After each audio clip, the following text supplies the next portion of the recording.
निमर्म Covid के क्रूर प्रहार से सुधा का परिवार भी अछूता नहीं था।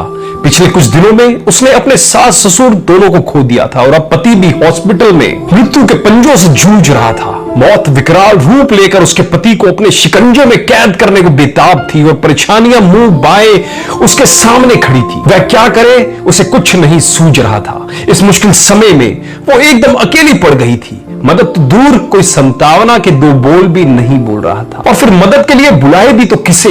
हर कोई कन्नी काट रहा था। चाचा, मामा, ताऊ जो कल तक अपने होने का दम भरते थे, आज सब सुधा का फोन तक नहीं उठा रहे थे या फिर मदद ना कर सकने का बहाना बना दे रहे थे।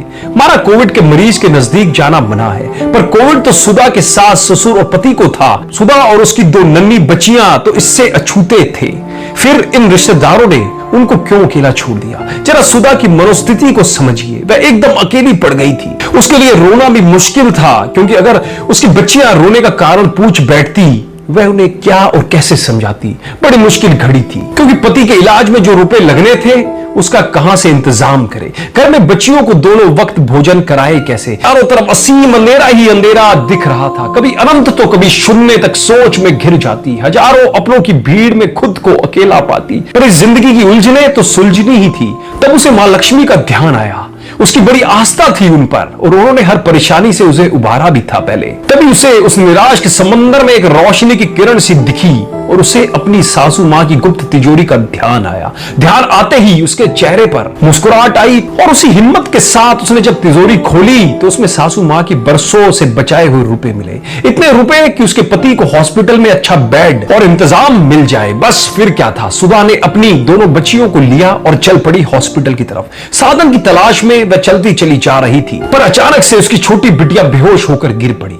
अब सुधा को काटो तो खून नहीं, वह घबरा गई। घबराना लाजमी भी था, क्योंकि वह मां जो थी, क्या करे क्या ना करे, इसी घबराहट में उसे सामने मंदिर दिखा तो उसने झट से अपनी बिटिया को गोद में उठाया और दूसरी का हाथ पकड़ा और जाकर मां के मंदिर में बैठ गई। तभी अचानक से वहां एक अत्यंत तेजोमयी महिला आई और सुधा के पास बैठकर उसकी बिटिया के सर पर हाथ फेरने लगी। उन्होंने बिटिया के मुख पर पानी के छींटे मारे और उसे फिर शीतल जल भी पिलाया। उन्होंने सुधा की निराशा में आशा की लौ जलाई और फिर खुद उसे अपनी गाड़ी में बिठाकर हॉस्पिटल तक छोड़ा। वह अनजान अजनबी थी, पर फिर भी उनमें इंसानियत जिंदा थी। उनकी मदद से सुधा के पति का इलाज संभव हो पाया। जैसा कि इस कहानी की शुरुआत में मैंने आपको कहा कि सुधा की मां लक्ष्मी पर असीम आस्था थी और वह अपने हर दुख में, हर सुख में उनको सम्मिलित जरूर करती थी। आज भी घर से निकलते समय उसने अपने घर के मंदिर में विराजमान मां को अपने साथ चलने का निमंत्रण दिया था। उसने कहा कि आप मेरे साथ चलिए और मेरे साथ रहिए। अब जब मां खुद उसके साथ गई तो उसका अहित कैसे होता? जिसके पास आस्था का कवच हो